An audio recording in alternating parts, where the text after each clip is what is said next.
Os livros de 1º e 2º Reis. Embora sejam dois livros separados em nossas Bíblias, eles foram originalmente escritos como um livro contando uma história unificada, que começa no livro de Samuel, que acontece antes desse. Então, Davi unificou todas as tribos de Israel em um reino. E Deus prometeu que da sua linhagem viria um rei messiânico que estabeleceria o reino de Deus sobre as nações e cumpriria as promessas feitas a Abraão. Assim, o livro dos reis conta a história da longa fila de reis que vieram depois de Davi e como nenhum deles cumpriu essa promessa. Na verdade, eles levam a nação de Israel diretamente ao desastre. O livro foi desenhado para ter 5 movimentos principais. A história começa e termina com foco em Jerusalém. Primeiro, com o reinado de Salomão e a construção do templo, e depois, nessa última sessão, termina com a destruição de Jerusalém e o exílio de Israel para a Babilônia. E a história que leva a essa tragédia é o que compõe as 3 sessões centrais. O que explica como Israel foi dividido em 2 reinos rivais, como Deus tentou impedir a corrupção de Israel enviando os profetas, e como o exílio se tornou a consequência inevitável do pecado de Israel. O livro começa com 2 capítulos sobre o reino, passando de Davi, que estava velho, para seu filho Salomão. E as palavras finais de Davi a Salomão são muito semelhantes às de Moisés para Josué e de Samuel para o povo. É uma chamada para permanecer fiel aos mandamentos da aliança e viver em aliança somente com o Deus de Israel. Mas as palavras de Davi parecem que são vazias, porque Davi e Salomão conspiram a consolidação do novo reino através de uma série de assassinatos políticos. Não é um bom começo. O melhor momento de Salomão acontece quando ele pede a Deus por sabedoria para liderar Israel, e ele até conclui o sonho de Davi de fazer um templo para o Deus de Israel. Aqui a história realmente para e descreve detalhadamente o desenho desse templo. Assim como o desenho do tabernáculo na Torá, há também uma série de itens de ouro e joias e representações de anjos e árvores frutíferas. São todos simbolismos representando o Jardim do Éden. É o lugar onde o céu e a terra se encontram, onde a presença de Deus mora com seu povo. Mas, assim que Salomão termina o templo, ele toma decisões terríveis e o reino desmorona. Ele começa com a decisão de se casar com as filhas de outros reis, centenas delas, por alianças políticas. E ele adota os seus deuses e introduz a adoração daqueles deuses em Israel. Salomão, em seguida, acumula quantidades enormes de riqueza, constrói um exército enorme e até institui o trabalho escravo em todos os seus projetos de construção.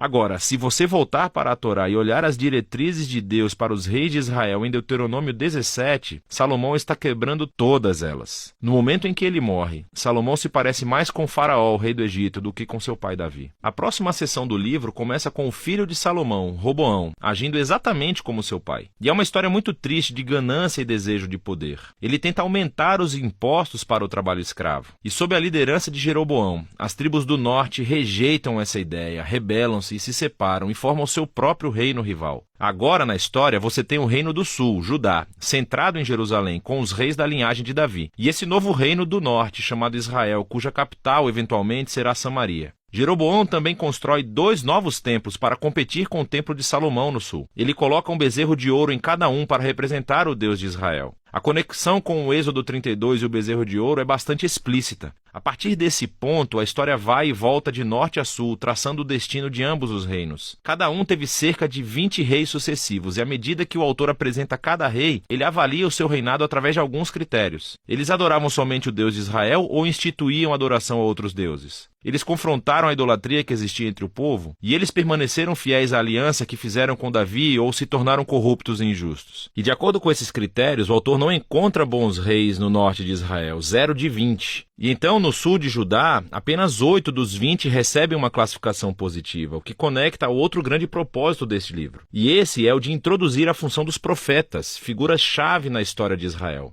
Assim, na Bíblia, os profetas não eram cartomantes, pelo contrário, falavam em nome do Deus de Israel e exerciam a função de vigilantes da aliança, o que significa que eles clamavam por idolatria e injustiça entre os reis e o povo. Eles estavam constantemente lembrando a Israel do seu chamado para serem uma luz entre as nações, para que obedecessem aos mandamentos da Torá. E assim, os profetas desafiaram Israel a se arrepender e a seguir o seu Deus. Nessas sessões centrais de cada rei, Deus então levanta os profetas profetas para responsabilizá-los. Os profetas mais proeminentes são os do norte, Elias e o seu discípulo Eliseu, bem aqui no meio do livro. Elias era um homem selvagem, vivendo no deserto, e seu arqui-inimigo era o rei do norte, Acabe, e a sua esposa cananeia, Jezabel. Juntos, esses dois instituíram sobre Israel a adoração ao deus cananeu Baal. E assim, em uma história famosa, Elias desafiou 450 profetas de Baal para uma competição, para ver qual deus era real. Ambos construíram altares e oraram aos seus deuses, mas somente o Deus de Israel respondeu com fogo. Depois disso, Acabe usa o seu poder real para matar um agricultor israelita e roubar o vinhedo de sua família. E Elias novamente confronta a injustiça de Acabe e anuncia a queda do seu reino. Elias finalmente passa o manto da sua liderança profética para um jovem discípulo chamado Eliseu, que pede por 2 vezes a autoridade de Elias. O que é fascinante aqui é como o autor contou 7 feitos miraculosos de Elias, e então ele apresenta histórias de 14 atos de poder de Eliseu. Ambos os profetas eram claramente homens notáveis e desempenharam o mesmo papel, confrontando os reis de Israel por idolatria e injustiça. E, infelizmente, eles não conseguiram afastar Israel da apostasia. Na próxima sessão, o reino do norte é abalado por uma revolução sangrenta iniciada por um rei chamado Jeú, que destrói a família de Acabe. E embora Jeú tenha sido inicialmente enviado por Deus, sua violência simplesmente ficou fora de controle. E cria esse ciclo de assassinatos políticos e rebeliões das quais Israel nunca se recuperou. Depois de Jeú, acontece uma série de golpes de Estado. E cada rei segue outros deuses e permite injustiças horríveis. Tudo isso leva ao capítulo 17 de 2 Reis. O grande império mau da Assíria desce e acaba completamente com o reino do norte. E a cidade capital de Samaria é conquistada. Os israelitas são exilados e espalhados pelo mundo antigo. Agora, o capítulo 17 é fundamental. O autor interrompe a história e oferece essa reflexão profética sobre o que acabou de acontecer. Ele culpa a queda do reino do norte pela idolatria e infidelidade da aliança de Israel e seus reis. E assim Deus permitiu que eles enfrentassem as consequências das suas decisões. O movimento final do livro conta a história do solitário reino do sul. E aqui encontramos alguns reis muito heróicos, como Ezequias, que confia em Deus quando os exércitos da Assíria batem a porta de Jerusalém. Ou Josias, que descobre esse pergaminho perdido da Torá no templo. Ele começa a ler, sente-se convicto e institui reformas religiosas para remover a idolatria e as influências cananeias na região. Mas Judá está longe demais. O rei bem no meio desses dois, Manassés, é o pior de todos. Ele não só introduz a adoração a estátuas no templo de Jerusalém, como também institui o sacrifício de crianças. E assim Deus envia profetas para dizer que o tempo acabou. Israel atingiu seu ponto sem retorno. Os capítulos finais contam a história do Império Babilônico invadindo Jerusalém, destruindo o templo e levando o povo e a linhagem real de Davi para o exílio. Assim, a história termina e nos deixa a pensar, será que Deus está cansado de Israel? Será que ele está cansado da linhagem de Davi? Bem, o parágrafo final avança cerca de 40 anos até o exílio e conta uma história muito estranha. É sobre Joaquim, um descendente de Davi, que teria sido rei se retornasse a Jerusalém. O rei da Babilônia o libera da prisão e o convida a comer na mesa real pelo resto de sua vida. E o livro termina. Não nos diz muito, mas é uma história que dá um vislumbre da esperança de que Deus não abandonou a linhagem de Davi. Então a questão agora é, como Deus irá cumprir as suas promessas a Abraão, a Davi? Como ele vai abençoar as nações e trazer o reino messiânico? E para responder a essas perguntas, você precisa ler sobre a sabedoria nos livros proféticos. Mas por enquanto, esse é o livro dos reis.